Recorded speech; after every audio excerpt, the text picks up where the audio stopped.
Hello friends, स्वागत है आप सभी का अपने यूट्यूब चैनल प्रूव कर पूजा मैम पर।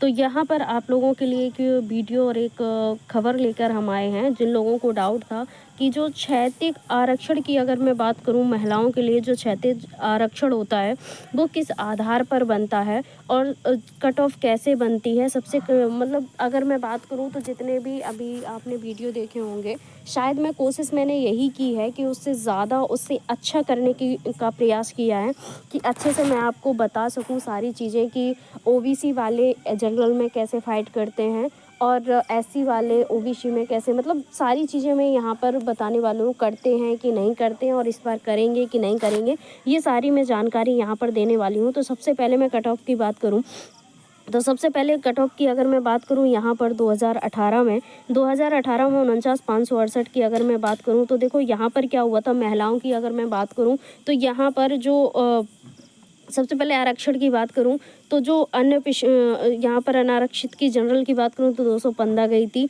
है ना। अन्य पिछड़ा वर्ग की ओबीसी की बात करूं तो 204 गई थी, ठीक है। और अगर अनुसूचित जाति की बात करूं तो 172 गई थी, अनुसूचित जनजाति की 135 गई थी, है ना। तो अगर मैं यहाँ पर बात करूँ तो देखो ये जो कट ऑफ है ना, ये मेल्स की है। किसकी है? मेल्स की है ना। और इसमें अगर मैं बात करूँ कि महिलाओं की, तो महिलाओं को स्पेशली नहीं यहाँ पर नहीं दिखाई गई थी कट ऑफ कि महिलाओं की कितनी गई है। फिर भी मैं यहाँ क्षैतिज आरक्षण की थोड़ी सी बात कर लेती हूँ। क्षैतिज आरक्षण की यहाँ पर देखिए आप बात करते हैं तो क्षैतिज आरक्षण में क्या हुआ था, लंबवत आरक्षण और क्षैतिज आरक्षण दोनों हम यहाँ पर बताने वाले हैं आपको, है ना। तो यहाँ पर आप लोग देख सकते हैं, पिछड़ा वर्ग की भी देख सकते हैं और आप अनुसूचित जाति की भी देख सकते हैं जो अभी आपको हमने दिखाई। तो ये तो हो गया लंबवत आरक्षण। बात करें क्षैतिज आरक्षण की, क्योंकि उसी को लेके हम यहाँ पर आए हैं आप लोगों के सामने।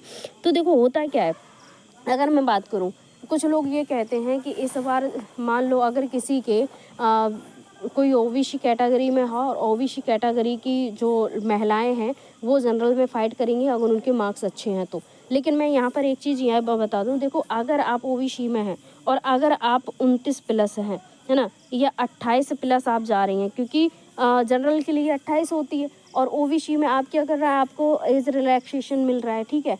तो जिसको एज की छूट मिलेगी, जिसको उम्र की छूट मिलेगी, उसके लिए क्या होगा भैया, उसको जनरल में वो फाइट नहीं करेगा। जिसको छूट मिलेगी वो फिर ओबीसी के लिए ही रहेगा, चाहे उसके 215 ही क्यों ना बन रहे हो, है ना। वो किस में रहेगा, वो आपका इसी में रहेगा, है ना, ओबीसी में, ठीक है।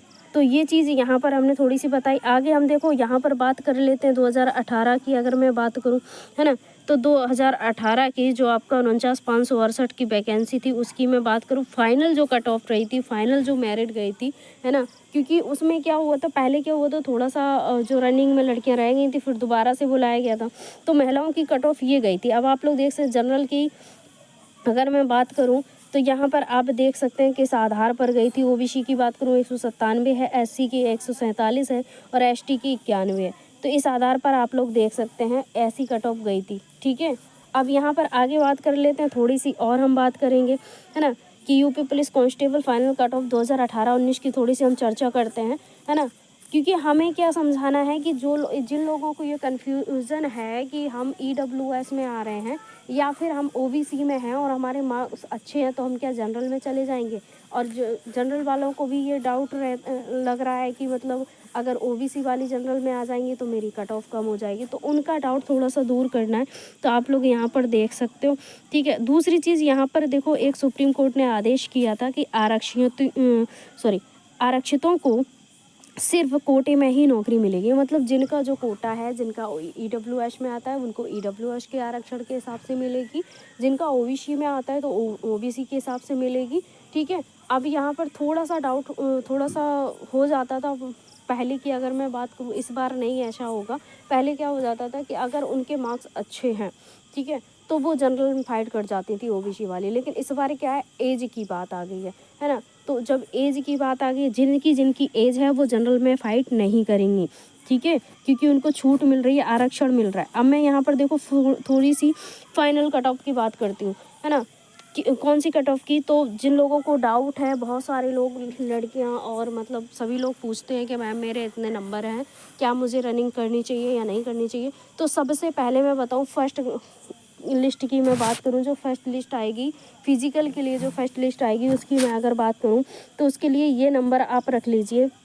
फीमेल की मैं बात कर रही हूँ, है ना। जनरल के अगर 170 से 75 नंबर बन रहे हैं तो वो रनिंग स्टार्ट करते हैं। EWS के 160 165 बन रहे हैं।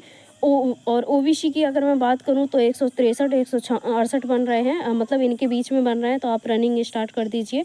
SC के 142 बन रहे हैं तो स्टार्ट कर दीजिए। ST की अगर मैं बात करूं 120 125 के बीच में है तो आप स्टार्ट कर दीजिए। अब ये तो फाइनल की बात थी। अब आपको लगे मैम आपने तो बताया था कि 70 क्वेश्चन सही है तो आपका हो जाएगा। देखो मैंने इसलिए बताया था क्योंकि अगर वैकेंसी आपकी 12,000 लगभग है, ठीक है। वैकेंसी कितनी है? 12,000। 12,000 में क्या होगा, बहुत सारी लड़कियां मैंने फिजिकल एकेडमी पे देखा है, बहुत सारी लड़कियां 16 मिनट में 20 मिनट में ऐसे पहुंच रही हैं, है ना। तो अभी भी उनकी 1 महीना हो गया रनिंग करते करते, अभी भी वो रनिंग कंप्लीट नहीं कर पाई हैं। तो उस आधार पर अगर मैं देखूं, अगर मैं 4 लड़कियों को दौड़ाऊं ना तो उसमें से 2 ही पास हो रही हैं। और इस बार क्या होगा भैया, 4 गुना बुलाया जाएगा, है ना। कितना बुलाया जाएगा? 4 गुना लड़कियों को बुलाएगा। तो अब आप ऐसे देख लो, 12 चौको 48 हो गई, है ना। और 12 से कुछ प्लस ही हैं, है ना। तो लगभग 48,000 होती जाके, है ना। तो 48,000 लड़कियां बुलाई जाएंगी, ऐसे समझ लो। तो 48,000 कहाँ से आएंगे मैं? फिर दूसरी चीज़ बात यहाँ पे आई कि ये तो फाइनल चली गया जाएगी। फिर लड़कियां हो रही हैं रनिंग में फेल बहुत ज़्यादा। तो जब रनिंग में लड़कियां बहुत ज़्यादा फेल हो जाएंगी और 12,000 का कोरम पूरा नहीं हो पाएगा, जब 12 का कोरम पूरा नहीं होगा तो सीधी सी बात है कि लिस्ट आपकी दूसरी आएगी। और लिस्ट दूसरी आएगी, फिर क्या होता है, नॉर्मलाइजेशन के आधार पर आपके नंबर अभी बढ़ भी सकते हैं।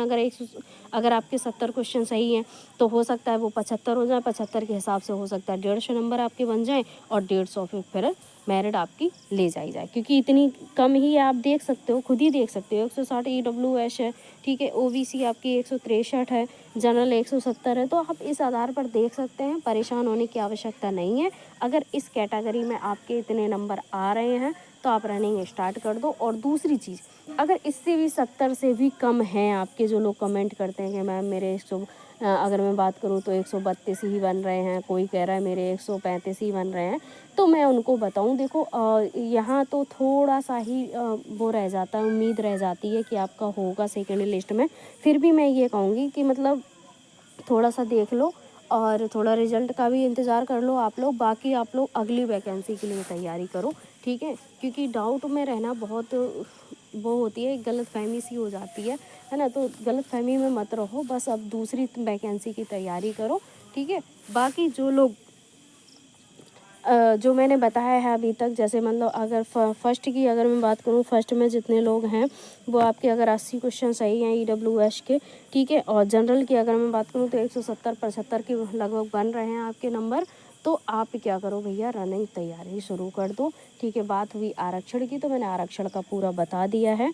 अब आपको मिलते हैं अगले वीडियो में, तब तक के लिए सभी को बहुत बहुत शुक्रिया, बहुत बहुत धन्यवाद।